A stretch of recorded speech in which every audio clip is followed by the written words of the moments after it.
Va a explotar ahorita.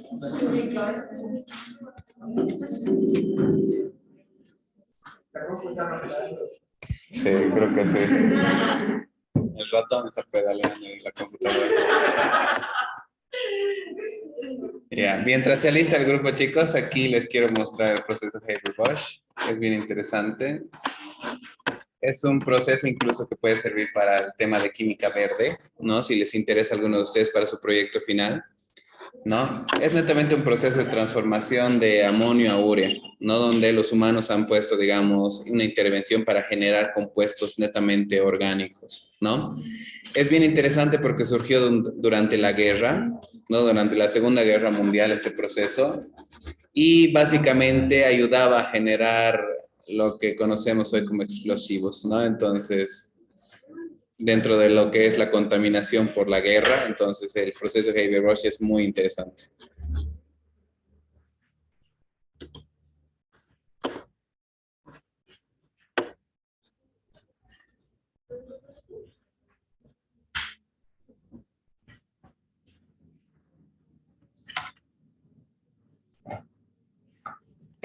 ¿Me pasan las diapositivas para compartir? ¿Tienen las diapositivas, chicas, para pasarle a Brenda?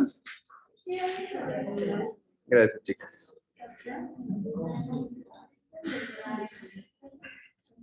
Inge, pero creo que me tiene que hacer a mí como anfitrión, algo así, ¿cómo es? En este momento ya está permitida para compartir pantalla. No hay ningún problema. Bueno.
¿Cómo, chicos? ¿Listos?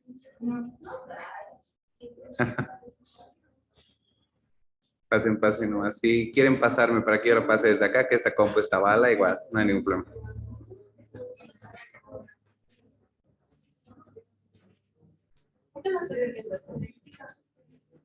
No sé, no está conectado, creo.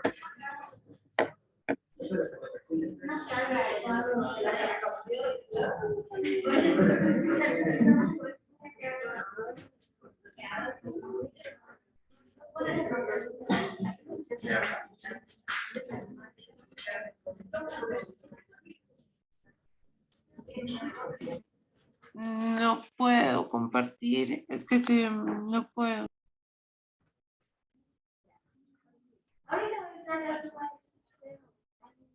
Súper. Si gustas, igual de acá lo pueden compartir, no hay problema.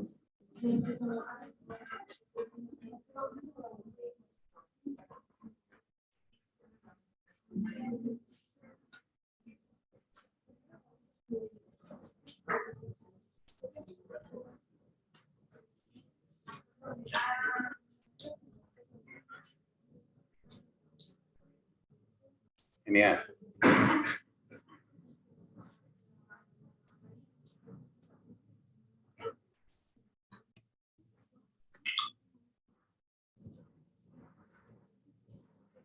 Ahí podemos ver tus diapositivas, Brenda. No hay ningún problema.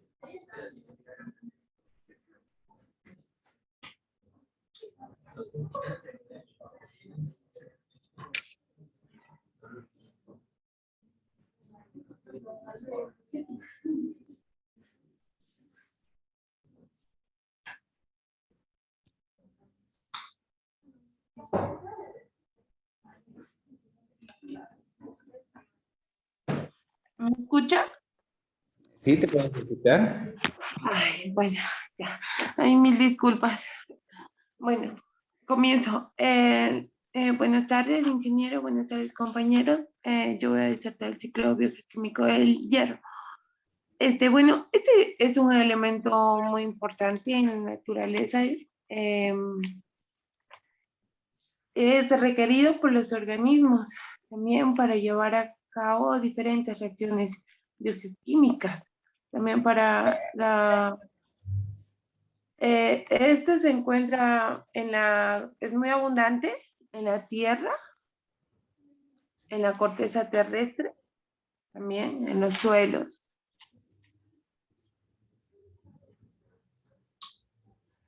Bueno, estos serían los procesos que tiene, las reacciones redox. Tiene reacción redox, que sería óxido-reducción, y también la reducción-oxidación. Esto es de un proceso como su reacción redox actúan cíclicamente o simultáneamente. Es un ciclo críptico y se presenta en dos estados, que sería el hierro férrico, que es poco soluble, y el hierro ferroso, que es más soluble. Yeah. Bueno, aquí sería como el ciclo funciona.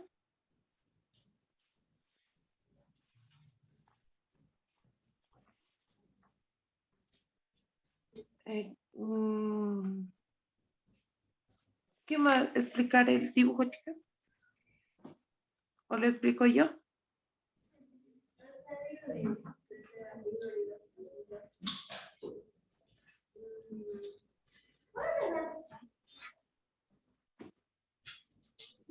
Brenda, ¿puedes dejar de compartir pantalla, por fin? Voy a intentar compartir de mi compu.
Que se van a ir depositando en aguas como en ríos o en el océano, que se va a ir sedimentando. Al estar en contacto con el agua va a ir presentándose el hidróxido férrico e hidróxido ferroso. Una vez presentado en este estado, va a ir teniendo un hundimiento con el tiempo hasta llegar a la placa continental. Aquí se va a ir sedimentando en forma de nódulos. Estos nódulos van a ir siendo arrastrados por corrientes de agua, como de los ríos, ya sea, o de las aguas marinas. Que con el tiempo, pasado el tiempo, van a pasar nuevamente a unas sedimentas. Se van a ir sedimentando más y más hasta formarse, ir meteorizándose, que nuevamente van a ir surgiendo y de nuevo volvemos al ciclo del vulcano. Perfecto. Eso sería hasta ahí. Súper.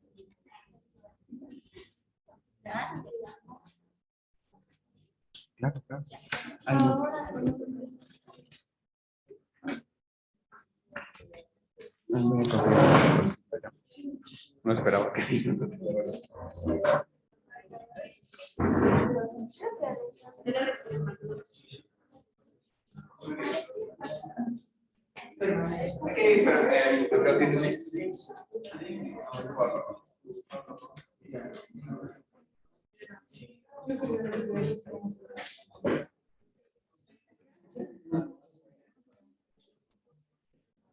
silencio, por favor, chicos.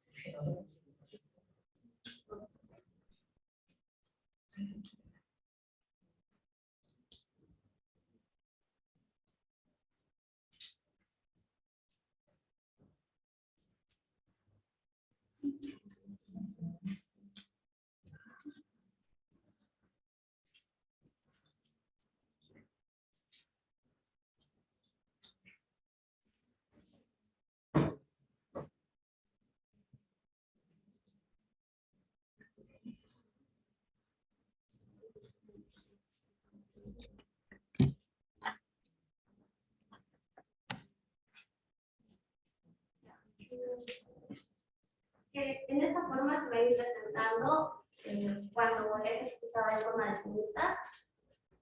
Estos depósitos se van al estar en contacto con el agua, se van a ir sedimentando y van a presentar la forma del hidróxido férrico y el hidróxido ferroso. Este proceso inicia con el proceso del termismo. Vamos a mirar ya el agua, ambos. En sí, en general, el ciclo del hierro se basa netamente en el proceso físico-químico de óxido y reducción. Sería, esto también entra en este.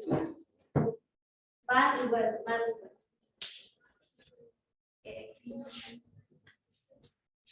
Pasando al tema al ecosistema acuático, se encuentra el afloramiento que aporta el hierro cuando otra vez se superan los sedimentos, y este hierro es parte fundamental para el crecimiento del plancton. Pasando a las fuentes hidrotermales, lo que surge del agua caliente choca con el agua fría y con la poca oxigenación puede oxidar el hierro. Lo mismo pasa cuando pasamos a los sedimentos anaeróbicos, ya que hay poco oxígeno, vuelve a subir y como se encuentra con el oxígeno, es la oxidación del hierro 2 al hierro 3. Esto pasa solo cuando no existe la suficiente cantidad de oxígeno. Sin embargo, cuando el hierro es más soluble y ya tiene más oxígeno, solo los procesos con microorganismos pueden oxidar al hierro. Y lo mismo en cuanto a la luz, hay el cromóforo, el cual absorbe la luz solar y es el que puede y los transforma en energía que absorbe para convertirse a para oxidarse otra vez. Y eso sería. Gracias. Perfecto, gracias. Muy bien, chicos. ¿Alguien tiene alguna pregunta para el ciclo del hierro? ¿Algún interés? Han visto hierro acá en todas sus formas, pero hay un hierro igual que es bien importante, que básicamente está aquí también, en este cuarto. Ya. Mi pregunta es la siguiente para las chicas. ¿Cuál es el proceso antropogénico que podría mover hierro, digamos, a nivel mundial? La minería. Muy bien. Exactamente, ¿no? Entonces, un proceso, digamos, como ustedes lo han explicado, incluso hasta de los volcanes y todo lo demás, se mueve hartas cantidades de hierro. Y hay otro proceso interesante también, que es el mismo metabolismo humano, ¿no? O sea, el metabolismo humano necesita mover hartas cantidades de hierro. ¿Y en qué parte del cuerpo los humanos tenemos hierro? En la sangre, ¿no ven? Luego ya vamos a ver, aquí las chicas lo han puesto muy bien como ligandos orgánicos, ¿no? Cuando estemos en la parte de agua vamos a aprender este término, que es muy importante en química ambiental, lo que son los ligandos. Los ligandos pueden ser o moléculas simples o moléculas complejas, orgánicas, inorgánicas, que básicamente dan estructura, dan color, dan cierta característica a los compuestos. Ustedes conocen la clorofila, por ejemplo, ¿no?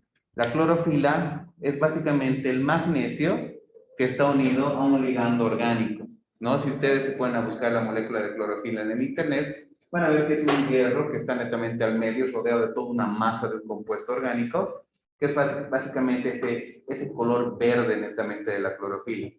Lo mismo pasa con el hierro. El hierro es de un color medio naranja, pero al tener ese contacto con el ligando orgánico de la hemoglobina, ¿no? Entonces forma, digamos, ese compuesto que es ahora la sangre, ¿no ven? Genial, chicas, muchas felicidades. O sea, me ha gustado mucho esto lo que han hecho, ¿no? Dentro de lo que es el ciclo del hierro, lo han explicado muy bien, ¿no? Y básicamente es el análisis que quiero que hagan, ¿no? O sea, cómo los factores ambientales, ustedes lo han explicado en sitios anóxicos, en sitios óxicos, en sitios donde existe la luz, en sitios donde se tiene organismos, entonces el ciclo va variando, ¿no ven? Muy bien. Siguiente grupo, por favor. Ciclo del carbono. Vamos. Adelante, ciclos del carbono.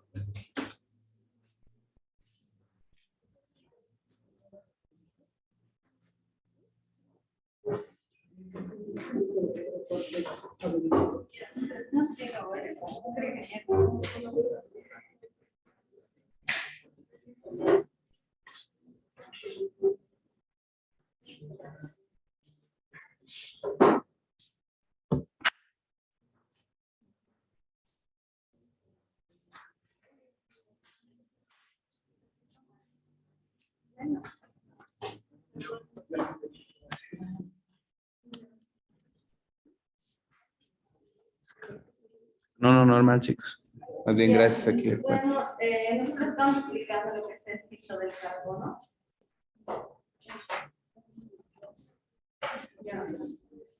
Bueno, el carbono es uno de los elementos más importantes, ya que se utiliza para diferentes tipos de procesos, no solamente en lo que son el área de plantas o en la atmósfera, sino también en los humanos y animales. Bien, por favor.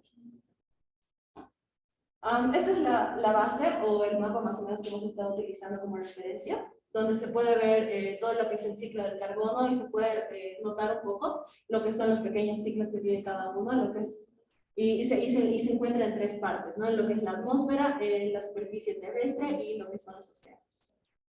Bien, por favor.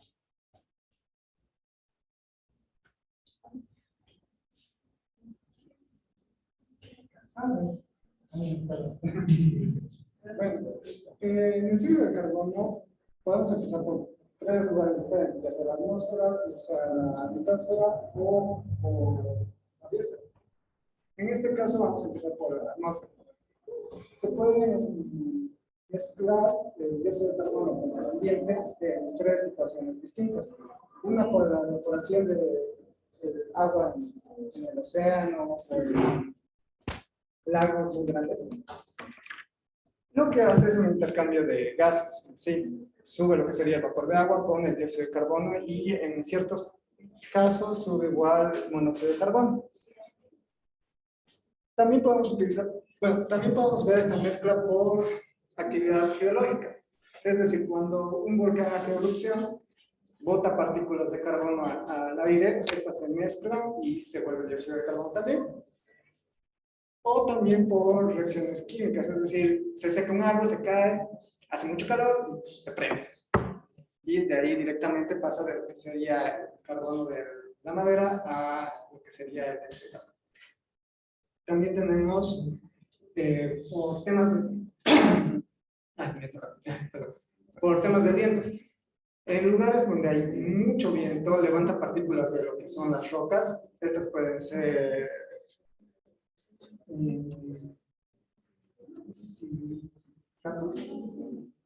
rocas con silicato, lo que hace que desprenda y, de nuevo, al mezclarse con el oxígeno de la atmósfera, pues se convierta en dióxido de carbono. Luego, en las emisiones humanas, en estas entran, uno, las emisiones por los seres vivos en realidad, que es por aspiración, que después es un proceso que mis compañeros les van a explicar después. Y también la contaminación por, ya sea procesos industriales o por máquinas, más que todo. Esto es lo que en sí, naturalmente, comprende un tercio de esto, y lo demás es de la volatilización y de la actividad geológica. Lo que ha hecho la capa de la concentración de dióxido de carbono en la atmósfera más grande ha sido las emisiones humanas. Al forzar un método de energía más fácil y rápido, que es la quema de hidrocarburos, o agilizar algunos procesos químicos igual a base de productos derivados de hidrocarburos. Siguiente. Ya, ahora estamos viendo lo que es la segunda parte, la segunda parte donde se encuentra lo que es el dióxido de carbono o el ciclo del carbono. Bueno, no sé si pueden ver, es como que un círculo y ahí está la vaquita. Lo que pasa en este ciclo, en esta parte, es que las plantas absorben lo que es el dióxido de carbono y mediante un proceso estos se convierten en plantas, ¿no? Entonces los animales se la ingieren y vuelven a respirar lo que es el dióxido de carbono y vuelve a girar todo lo que es lo mismo. Como dijo anteriormente mi compañero, las emisiones humanas y de los animales también es una gran problemática, ya que a causa de esto es lo que está ocasionando lo que es el calentamiento global. Y arriba dice la cantidad de dióxido de carbono que se encuentra en la superficie terrestre, que es 2.000 gigatoneladas aproximadamente. Siguiente.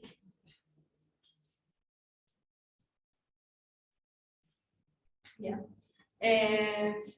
Otro de los procesos que ocurren en el ciclo de carbono es lo que es la descomposición. Como podemos ver, ahí es donde el animal muere y este se convierte en sustratos. Lo que con el proceso de descomposición y durante todo el tiempo se vuelve en combustibles fósiles.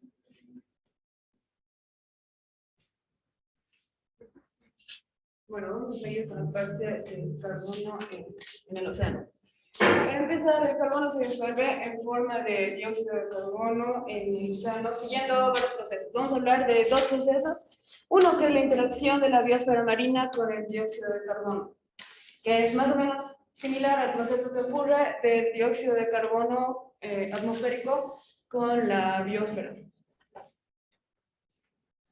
Lo que pasa es que el dióxido de carbono disuelto a través de la fotosíntesis que realiza el fitoplancton y también a través de la cadena trófica, se genera nuevamente el dióxido de carbono mediante la respiración celular. Aquí podemos ver, ¿no? Lo que pasa es eso, llega el dióxido de carbono, la fotosíntesis, los animales se comen a las plantitas, todo esto, y es un ciclo. Y, o sea, por la respiración celular es que los animales vuelven a despedir el dióxido de carbono. Otro proceso es que lo que pasa es que el dióxido de carbono, cuando se encuentra en el océano, también puede reaccionar con las moléculas de agua. Y eso genera carbonos, sí, eso genera más moléculas como carbono inorgánico, ácido carbónico, iones de carbono y además iones de bicarbonato. Muchas veces algunos organismos utilizan los iones de bicarbonato para la formación de sus conchas, que es, o sea, forman lo que es el carbonato cálcico. Y al realizarse esta reacción también se despide lo que es el dióxido de carbono.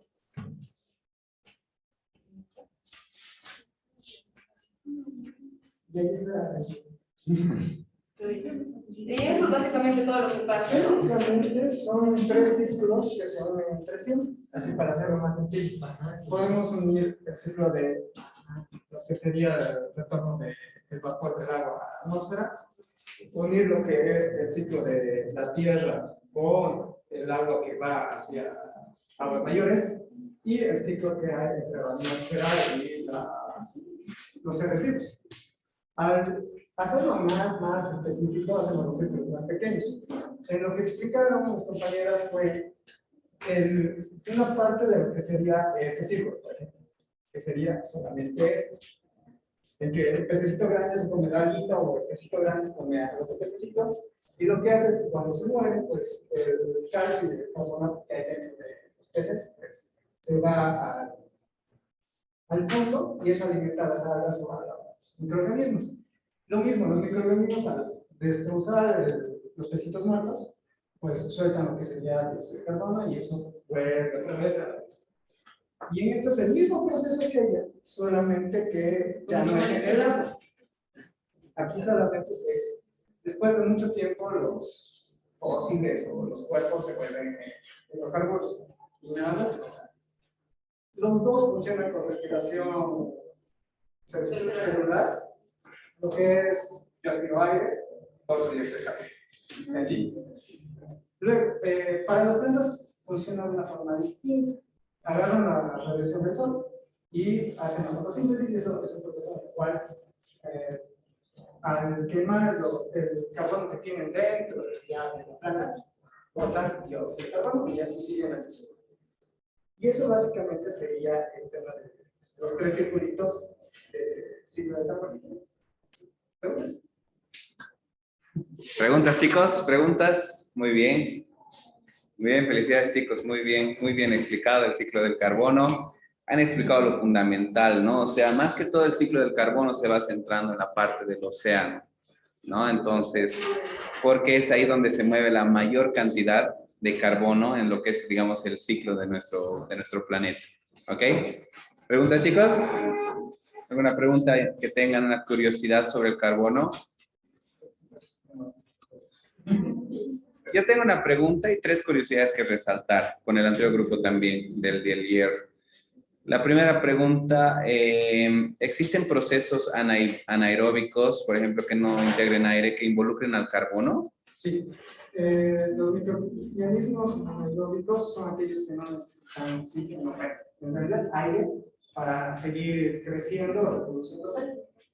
En este caso, estos organismos normalmente están debajo de la tierra o están en profundidades muy altas, en las cuales al tener enzimas o catalizadores propios de ellos, agarran lo que serían otras sustancias y las van uniendo y con eso hacen su energía.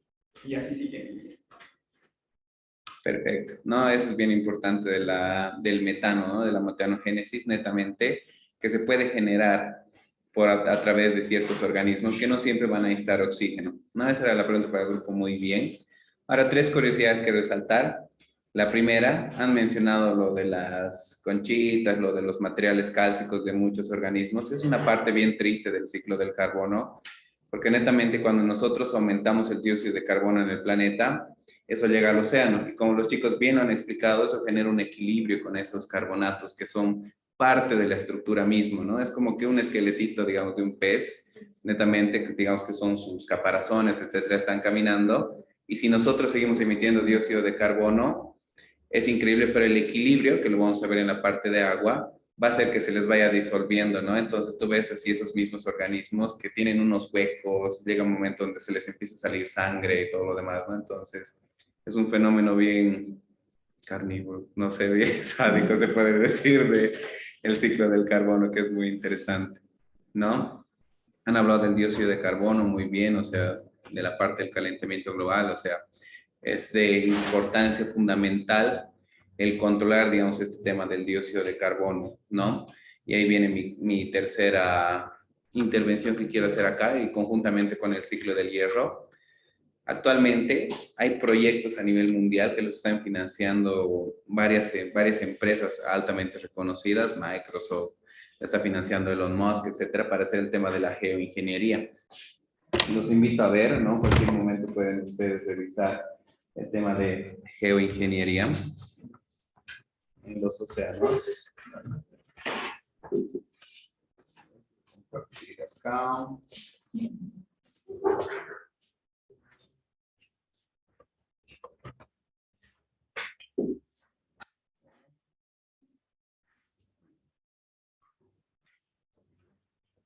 Aquí está.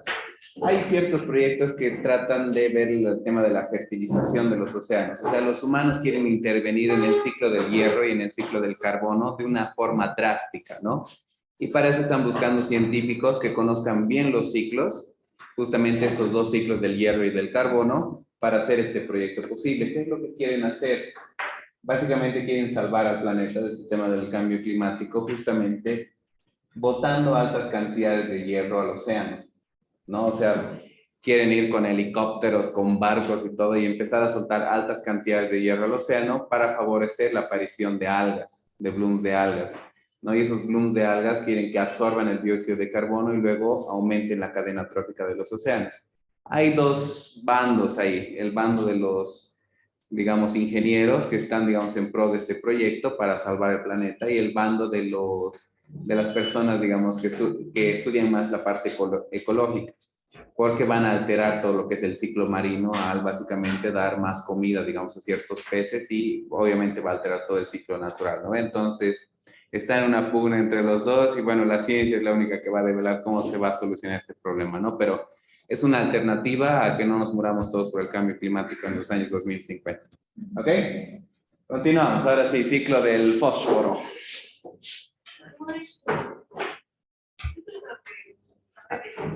Súper. ¿Hay alguna manera de que estos ciclos, una parte de la relación humana y no sé, se desvíen o algo de estilo? Claro, o sea, de manera antropogénica o de manera natural se pueden desviar estos ciclos. ¿Qué la hacen en la actualidad? ¿Ya está pasando, ha pasado, no ha pasado? Es tan chistoso, pero los ciclos biogeoquímicos, ¿no? Básicamente se analizan en años, ¿no? En 10.000 años, en unos 100.000 años, y lastimosamente desde que hemos empezado a estudiar los ciclos biogeoquímicos, que ha sido hace 200 años, no es nada, ¿no? Entonces, a ciencia cierta no se puede saber si todavía hemos alterado un ciclo o no, o estamos dentro de lo que sería un ciclo normal. Esa es por ejemplo, la batalla del cambio climático actual.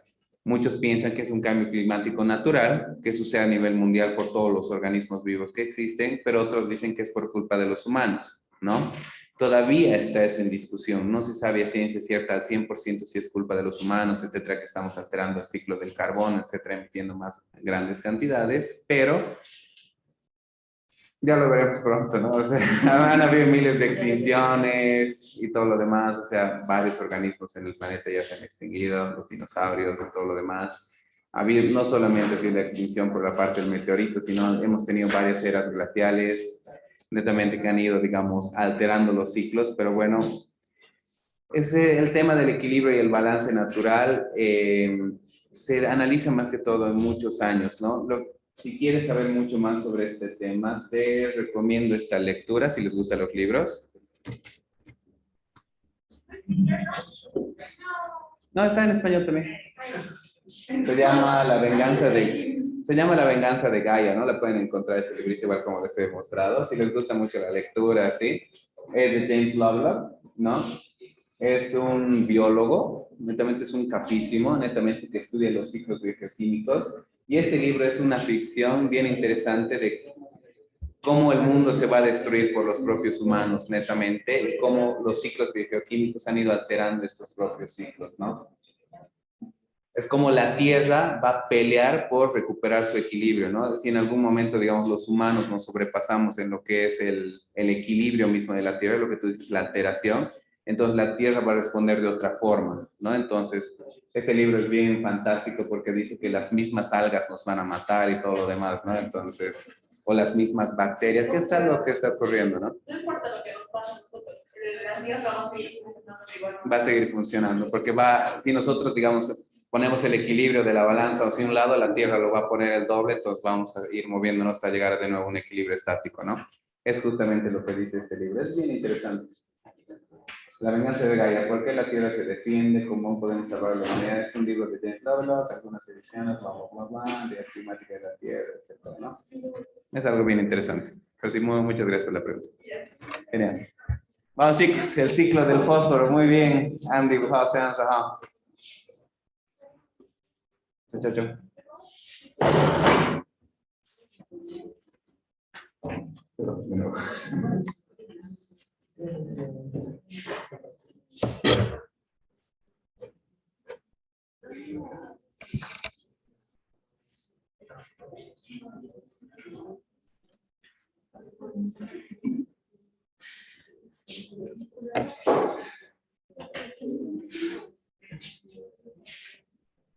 Cuando gusto.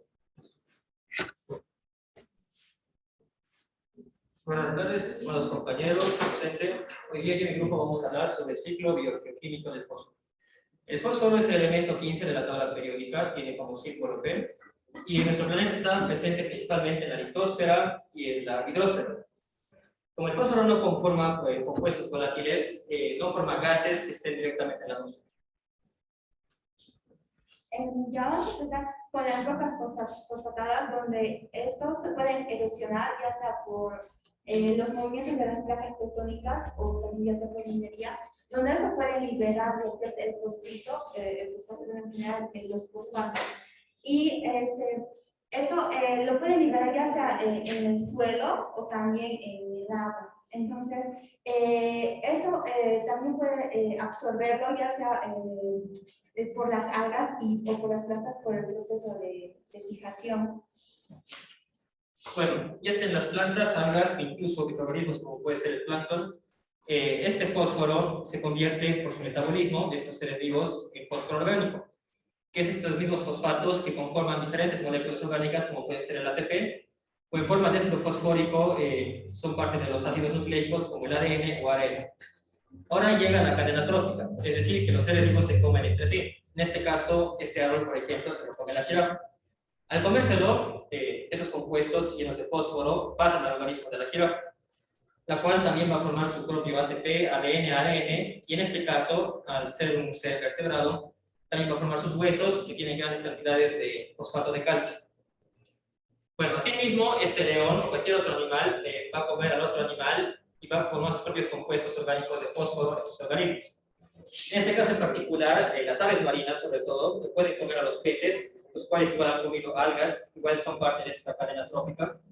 Pueden llevar el fósforo que se encontraba en el océano y a través de sus desechos, que se conoce como guano, pueden dejarlos en el suelo y así transportar el fósforo del océano a la tierra.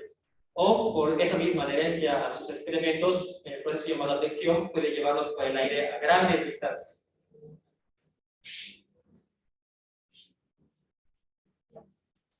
También tenemos el proceso de transformación llamado descomposición, donde los desechos metabólicos de distintos de todos los animales, algunos cadáveres, pelos de los animales, bueno, pasan por este proceso de descomposición con la ayuda de microorganismos que llegan a la tierra y pasan de un fósforo orgánico a un fósforo inorgánico. Y también tenemos otro proceso que no es algo muy común, de hecho es muy raro, es el proceso de sedimentación, donde los animales muertos que tienen una estructura ósea pasan de fósforo orgánico a fósforo inorgánico por el proceso físico-químico de la fosilización. Excelente, chicos, muy bien. Y me ha gustado el grafiquito y la cebra y todo lo demás, ¿no? Está muy bien. ¿Alguna pregunta, chicos, del ciclo del fósforo? ¿Algo que les interese saber del fósforo? Eso del guano, no lo entendí muy bien. ¿Cómo lo he hecho? O sea, ¿cómo lo he hecho?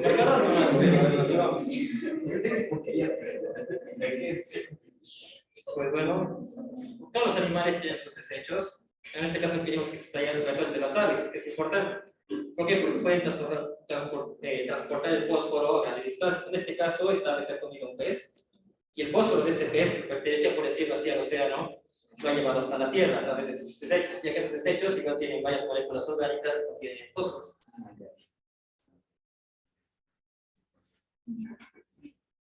Y es justamente, ¿no?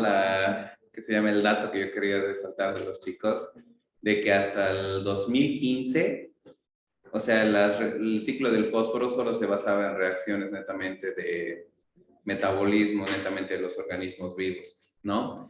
Pero ahí han encontrado otro tipo de procesos ya mucho más inorgánicos que suceden en la geósfera, ¿no? De transformación y mineralización del fósforo, como también procesos donde se transporta el fósforo, no netamente que es que se pase una reacción química, sino las mismas patitas de las cigüeñas, ¿de qué son? De las gaviotas, cigüeñas, ¿de qué son? De los pelícanos, de todas las aves, digamos, saben que migran grandes distancias. Y es increíble, pero han hecho los cálculos y se transportan toneladas y toneladas de fósforo de los océanos a océanos, ¿no? Entonces todos dirían, ¿cómo lo puede hacer un organismo vivo? Bueno, son millones de gaviotas, ¿no? Que se están transportando a través del mundo y están moviendo básicamente el fósforo, ¿no? Entonces, un dato bien interesante que no se tomaba antes en cuenta para comprender el ciclo del fósforo, porque se sorprendían así de cómo nos llega tanto fósforo a las costas por ejemplo, de África, que llegaban netamente de lo que es el paso del Océano Atlántico, ¿no? Que es el más tranquilo para el paso de las aves. Entonces, datos muy interesantes para recalcar. Ahora, a ver, ¿alguna pregunta, chicos, adicional que quieran hacerle aquí a los expertos en fósforo?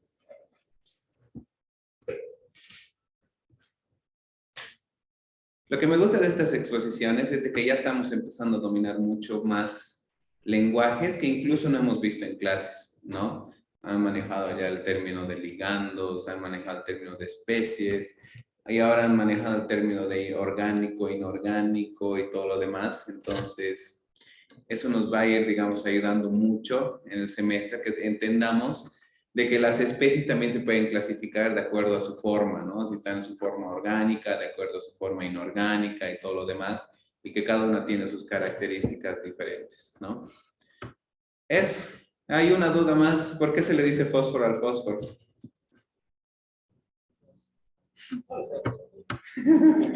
¿Es fósforo? O sea, lo rojito. Ah, los fósforos. Claro. Es una mezcla de varios componentes, pero tiene algo de fósforo rojo. Exacto, ¿no? Entonces, una parte, digamos, si les interesa saber del ciclo del fósforo, cómo los humanos mueven el fósforo, así, de sus inventos, es en el fósforo, ¿no? Es algo que una duda, digamos, a veces la gente se hace de, ¿por qué es el fósforo? Esto es un palito, este rojo será el fósforo, ¿no? Entonces, una duda que siempre surge, digamos, del fósforo. Excelente, chicos. Muchas gracias. Genial. ¿Sus nombres, chicos? Yo soy Campos Darío. ¿Ustedes, chicos, sus nombres cuáles son? Gracias.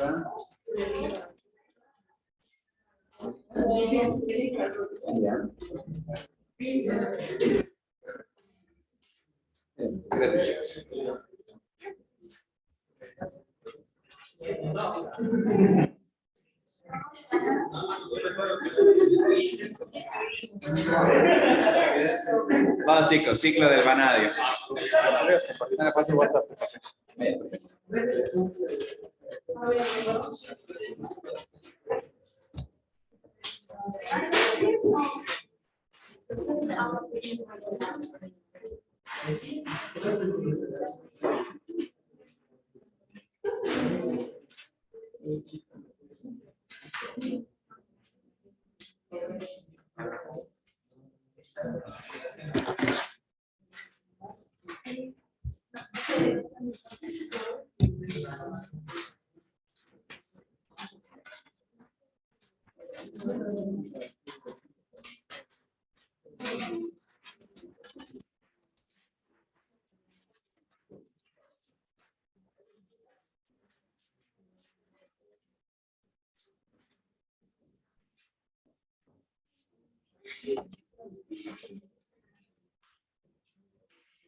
Genial, chicos, cuando gusten. Me dicen nomás qué pasa, ¿ok?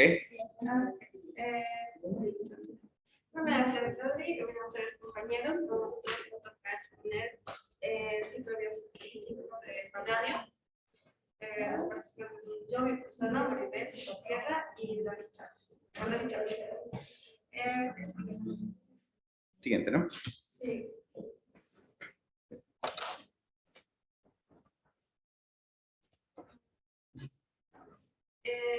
El vanadio, el punto de partida del vanadio comienza en el núcleo, donde se dice que en la Tierra el núcleo presenta la mitad de todo el vanadio que existe en la Tierra, ¿no?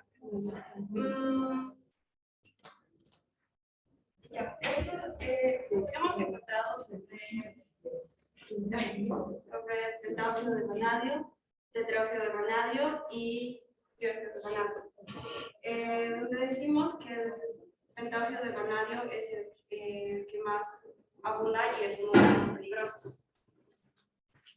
Pero estos tres son los principales que existen en la Tierra. El vanadio se divide en naturales y antropogénicos. En los naturales está la meteorización de rocas, los volcanes y los incendios. En la meteorización de rocas está la meteorización mecánica y meteorización química. En la meteorización mecánica,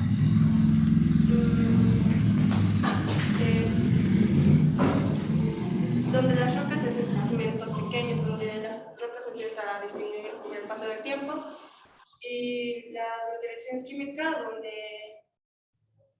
las rocas presentan silicato.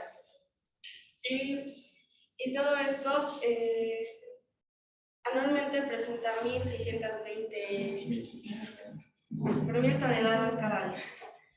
Y de los incendios, los volcanes y los incendios, esta partecita, generan partículas de pentáxido de vanadio. El pentáxido de vanadio, donde... Ay, perdón, lo siento.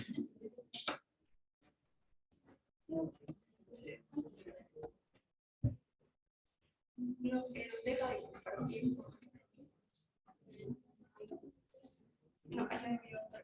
Donde los volcanes presentan de 5 a 29.000 toneladas cada año. Y eso también depende porque los volcanes no erosionan cada año, ¿no?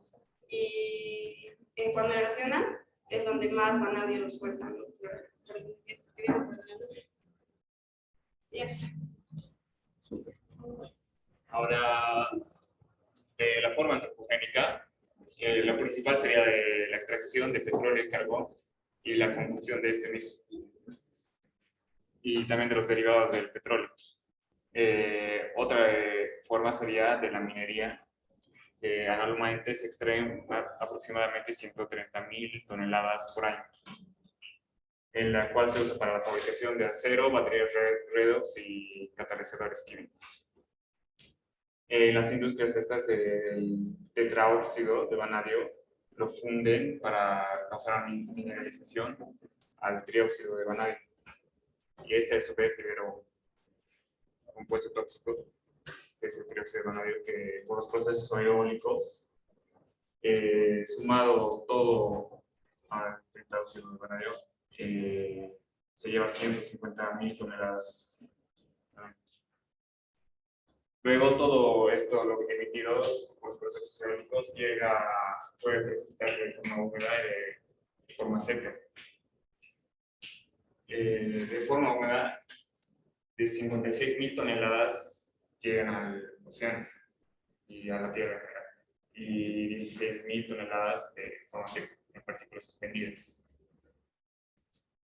Luego, en la zona urbana, hay un intercambio entre vanadio con esta de oxidación 2 y vanadium se usa 5, esto por los derivados de petróleo que se usan y la combustión del carbón. Esto en las ciudades frías aumenta en invierno para producir calefacción y todo eso.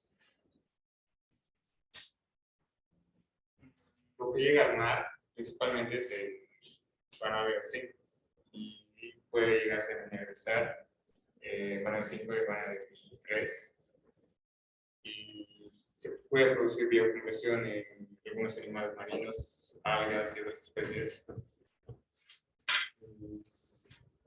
de los cuales de todo lo que ha llegado se sedimenta aproximadamente 1.600.000 toneladas por año. Y en las zonas de su producción se va a 150.000 toneladas. De las otras partículas suspendidas que hayan quedado puede darse por filtración y descarga de esa agua subterránea, pero no es tan significativo. Y en productos secundarios y en vertederos de industrias puede quedar 475.000 toneladas. Eso sería. Cuando pasa de un estado a otro en el vanadero, tiene que hacer la transferencia de un electrón a otro electrón, y por eso decimos que está la reducción y oxidación. Y mientras que el vanadio tiene más número de, mientras más alto es más tóxico. Genial. Muchísimas gracias, chicos, por su exposición muy completa. La verdad me ha gustado mucho porque han puesto igual cantidades, ¿no? Netamente, que se han podido encontrar para ver, digamos, cuántas son las que van por proceso físico-químico, ¿no? Y han explicado netamente cada uno de estos procesos. Chicos, ¿algunos tienen alguna pregunta?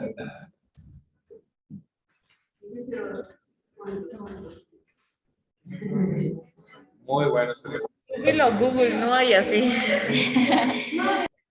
Del vanadio. Es difícil de encontrar. Subirlo, pero paguen. Sí, está muy bonito este dibujo, la verdad. Está como para imprimirlo aquí, para que lo coloquen para todos. Está muy bonito. Felicidades, chicos, felicidades. Bueno, alguna curiosidad que compartirles. Y bueno, primero la pregunta. ¿A qué se refiere precipitación seca? Las partículas suspendidas de vanadio, por los procesos, solo vanadio, que van cayendo, como lo explicó. De los incendios de los volcanes y las industrias se suspenden las partículas. Y por acción de la gravedad se van cayendo.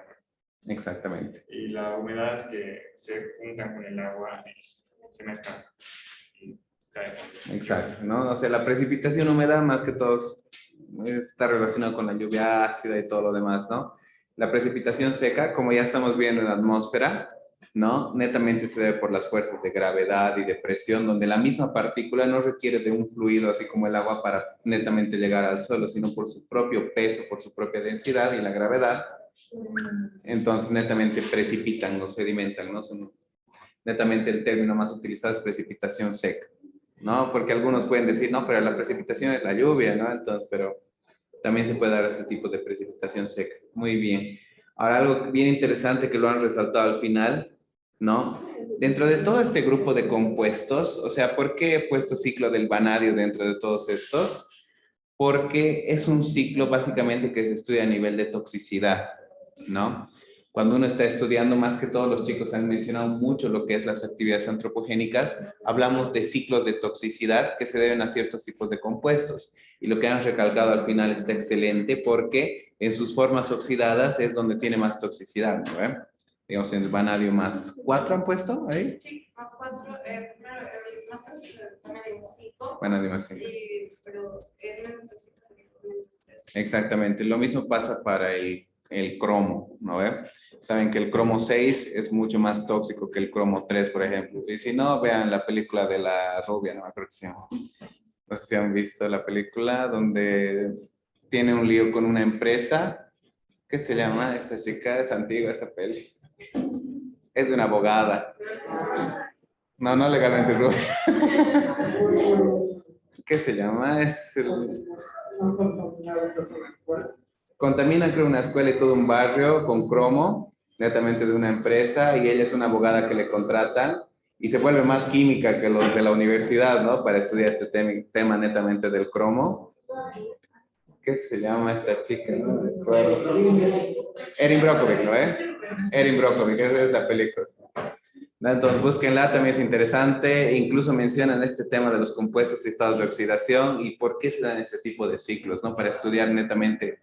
Y incluso ella, sin darse cuenta, estudió ciclos biogeoquímicos porque decía, los de la empresa decían, no, el vanadi se queda netamente en mi empresa, ¿no? O sea, el cromo en este caso se queda en mi empresa, pero ellas estudiando ciclos biogeoquímicos ha descubierto que entra a las aguas subterráneas y de esas aguas subterráneas llegaba netamente una población urbana, ¿no? Entonces, alguien, un abogado, ha hecho estos balances netamente y ha dicho, efectivamente es de la empresa de donde viene el cromo, ¿no? En este caso el vanadi.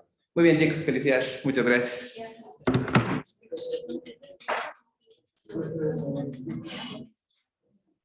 Y último grupo, grupo 6.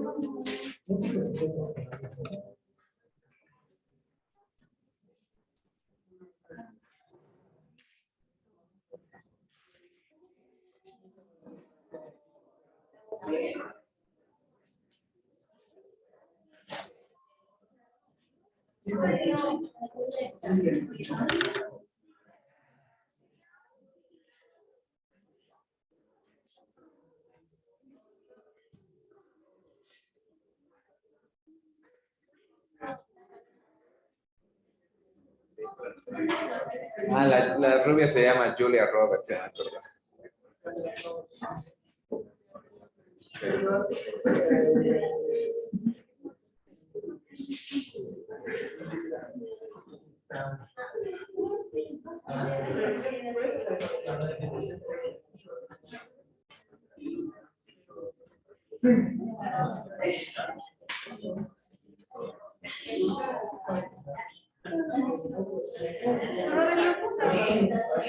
¿Lo pones para que se vea?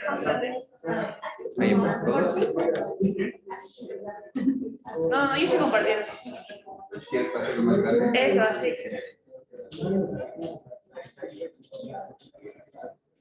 Ya, silencio, chicos, ya vamos a terminar. Vamos, adelante, chicos. Buenas tardes, Rodri. Buenas tardes, compañeros y compañeras. Vamos a explicar el ciclo biogeoquímico de carbono.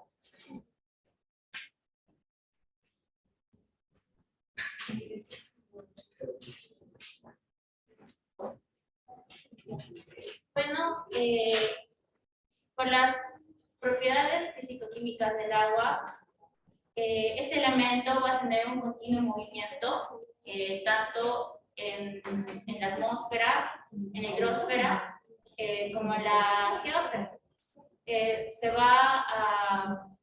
La vamos a encontrar en el aire, en el suelo y, bueno, esta cantidad de agua no cambia, ya que la Tierra es un sistema esencialmente cerrado.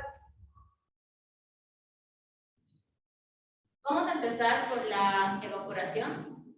Debido a la energía suministrada por el sol, va a provocar la evaporación de la superficie de los océanos, donde va a tener un cambio de estado de líquido a gaseoso. Y podemos encontrar sus propiedades físico-químicas como el punto de ebullición, igual la temperatura y la presión, como auxiliares. Luego pasamos a la condensación, donde este vapor de agua que se encuentra en el aire va a pasar a un estado líquido y va a dar lugar a la formación de nubes. Como propiedad físico-química está la polaridad de auxiliares, núcleo de condensación y la temperatura. Como el agua está evaporado, se encuentra el vapor de agua, en el aire existen núcleos de condensación que son partículas de polvo, arcilla o sales marinas, incluso otros materiales, que por ejemplo pueden llegar a ser partículas indeseables como sulfatos y nitratos. Y entonces a estos núcleos el vapor de agua se condensa en forma en su estado líquido. Entonces ahí es donde forman las nubes.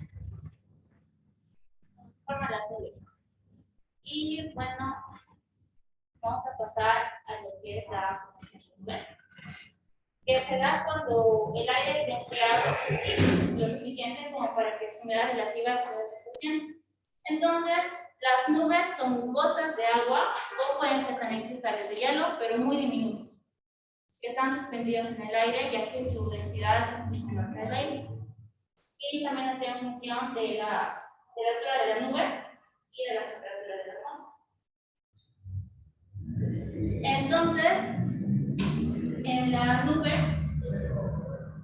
se puede producir la precipitación gracias a las nubes, que el agua en estado sólido o líquido cae por la acción de la gravedad. En este caso puede ser de líquido a líquido, porque mencionamos que las nubes pueden estar compuestas por gotas de agua.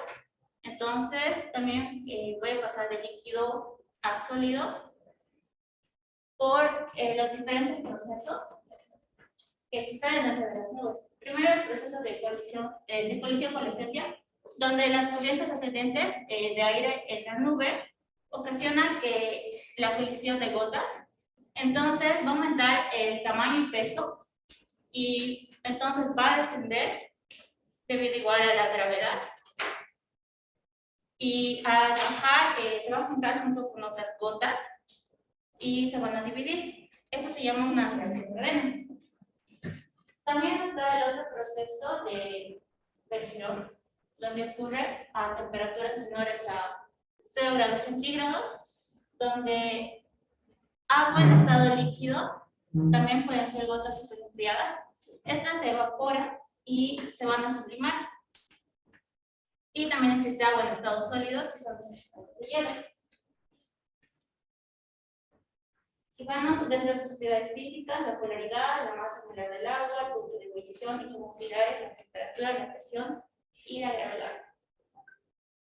Este es el volumen global de precipitación que cae en la Tierra, donde aproximadamente es de 5,8 por 10 a la 5 kilómetros cúbicos, donde el 19% cae a la Tierra y el 81% cae al mar.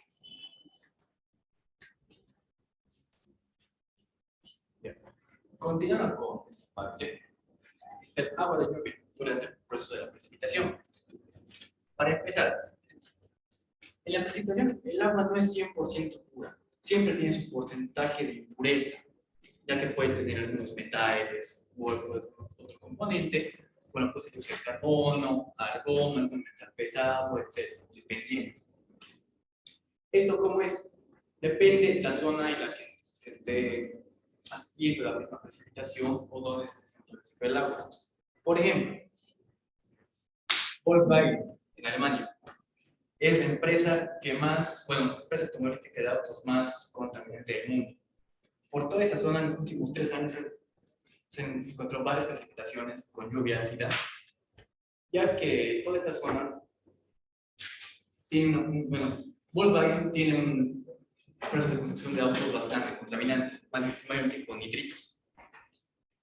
Y esto provoca normalmente que justamente en la lluvia ácida hay un pequeño proceso de combustión con la combinación de CO2 y un poco de nitrógeno. El agua, bueno, más o menos, tiene un pH menor a 5. Y esto proporciona que el agua sea ácida, y eso es un proceso físico-químico también puede ser, que al caer a la tierra dejan un poco las cosas de generar y todo. Además de que el CO2 ha sido más débil en el agua, dependiendo de la zona. Y esto es un dato general para todo, que la concentración en un área normal, sin contaminación de CO2, es 0.037%.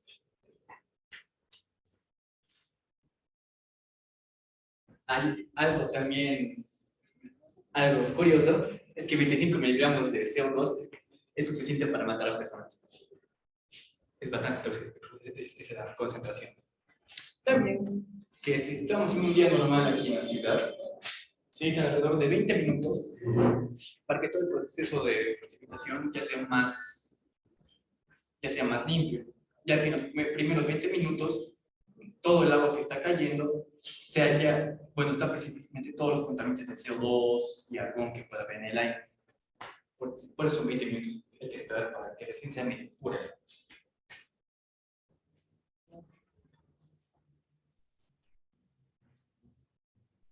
Sí. Cuando ya cae la precipitación, hay 3 tipos de escorrentías: superficial, hipodérmica y subterránea. La superficial es cuando toda la precipitación cae al suelo y no hay ningún proceso de infiltración, no entra ningún contaminante al suelo, todo ahí. La hipodérmica es cuando ya se va almacenando poco a poquito en algún manantial, río, un lago, puede ser. Y subterránea es cuando ya ahí recién entra el proceso de infiltración del agua. ¿Cuál es el problema en estos 3 procesos? También depende de los niveles de contaminación. Cae agua ácida, degrada el suelo. Cae también el agua ácida en algún lugar hipodérmico, contamina esa fuente de agua. ¿Y qué decir de las subterráneas? Tenemos la Maica, por ejemplo.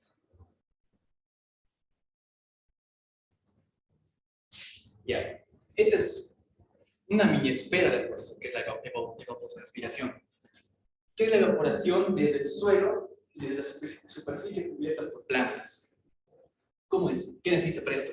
Agua necesaria, una fuente de energía para convertir el vapor en agua, perdón, el agua en vapor, y también tiene que haber un fenómeno físico de que separe el vapor de agua en la superficie de evaporación. ¿Esto qué es? Son como las gotitas de rocío que están normalmente las mañanas, y dependiendo de la radiación solar, y estas ya se van evaporando poco a poquito.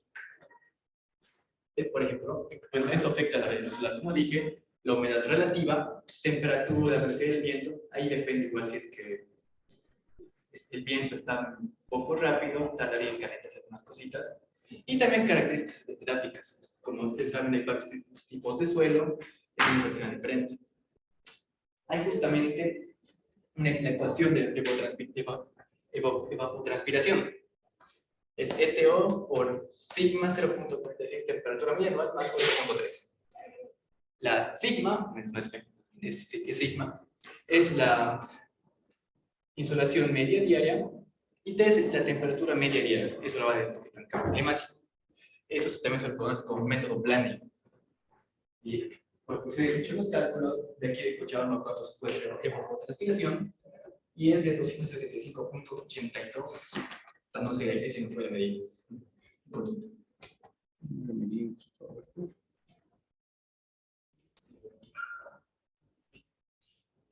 Luego de eso, pasa al agua subterránea. El agua subterránea fluye a través de materiales porosos saturados del subsuelo.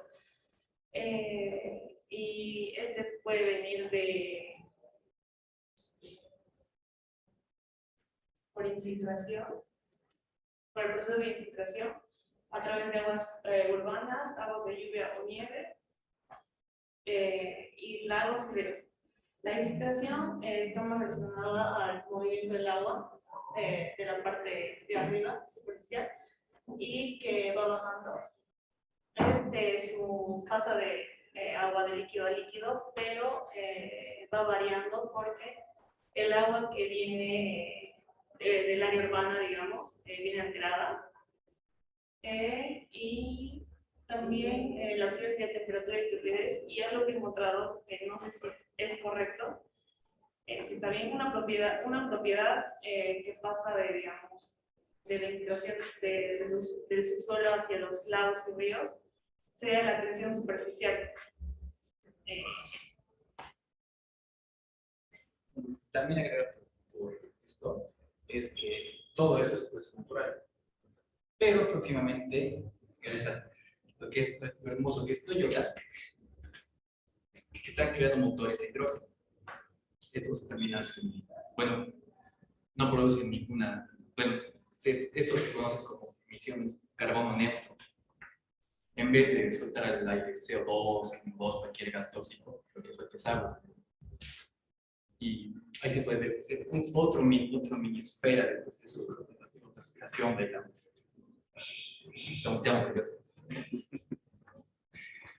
Está bien, muchachos. ¿Es todo? Genial, chicos. Muchísimas gracias. Aprendí harto en esta exposición. Vamos a mezclar algunos criterios climatológicos donde ustedes pueden sacar uno de los cálculos y todo lo demás. Muy bien. ¿No? Entonces, chicos, para que vayan finalizando, ¿alguien tiene alguna pregunta? ¿Ninguna sobre el ciclo del agua? Está muy bien, chicos, ¿no? A ver, ¿qué pregunta tendría yo para ustedes? Bueno, a ver, ¿qué les podría? Es que han explicado todo. Es interesante ese hecho de que mencionen que las plantas también liberan agua, ¿no? Entonces, a diferencia de la fotosíntesis, donde, digamos, netamente se transforma, digamos, agua y dióxido de carbono en material biológico y que se llama dióxido de carbono, en este caso, no, creo que no.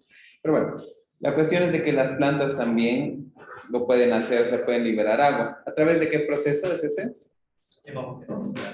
En la evapotranspiración, ¿no? Entonces, las plantas en la noche se vuelven organismos que ya no son autótrofos, ¿no? Netamente ya no consumen la energía de la radiación solar, sino que es como que las plantas mismas, al igual que nosotros, consumen nuestras propias energías de reserva, ¿no? Nuestras propias grasitas y todo lo demás, o azúcares, ¿no? Para que la misma planta crezca, ¿no? Entonces, no es netamente que la planta absorbe del sol y de ahí obtiene su masa, sino que durante las noches, cuando no hay sol, también las plantas, digamos, consumen su propia energía y es como que sudan, ¿no? Entonces, liberan agua también al ambiente. Y algo que podría agregar ahí es que existen ríos en la Amazonía de agua por esto de las presas.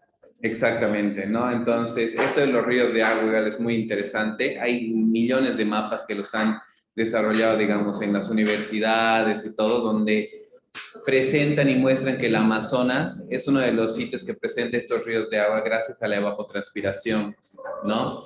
Es un movimiento del agua muy interesante a nivel mundial, que no solamente se hace por fenómenos netamente químicos como temperaturas y todo lo demás, sino que lo hacen los mismos organismos vivos, ¿no? El agua que nos llega acá. Ah, sí, una pregunta que tenía para ustedes sobre las nubes. Me ha interesado mucho, o sea, me han ahorrado mucho trabajo en la parte de nubes porque iba a explicar básicamente lo mismo. Muy bien. Una nube, chicos, si aquí arriba la vemos que está negra, ¿qué significa? Digamos, en este momento, aquí a unos 90 grados, si la veo negra, ¿qué les dice eso, digamos, a ustedes? ¿Que está cargada de agua?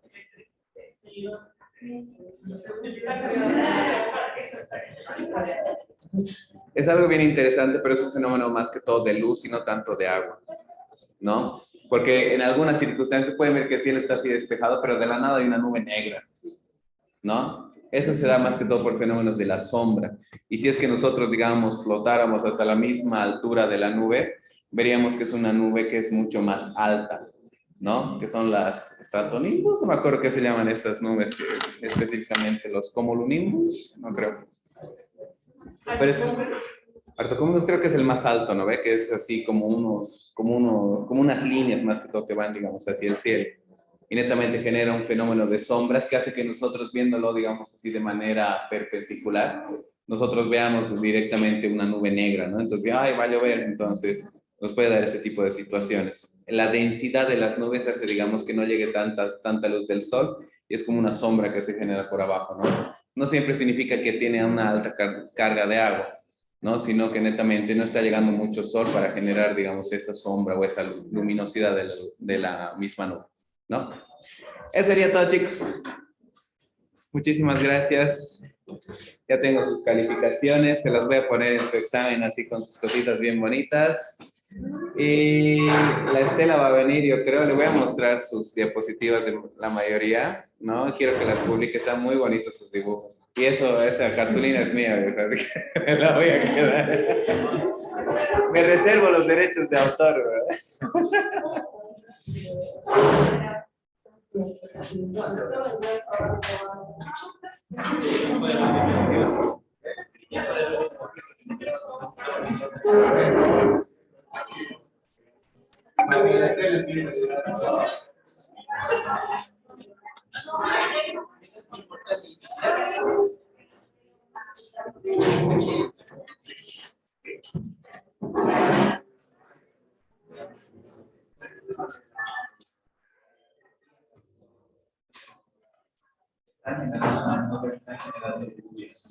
Incluso aquí empezábamos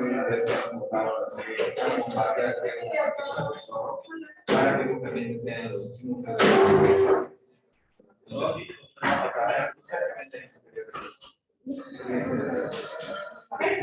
Entonces, la verdad,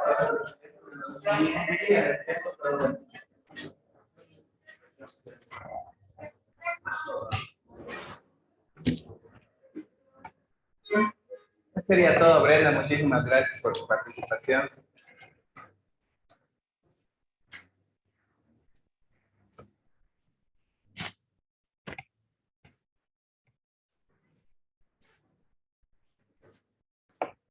Gracias, hermano.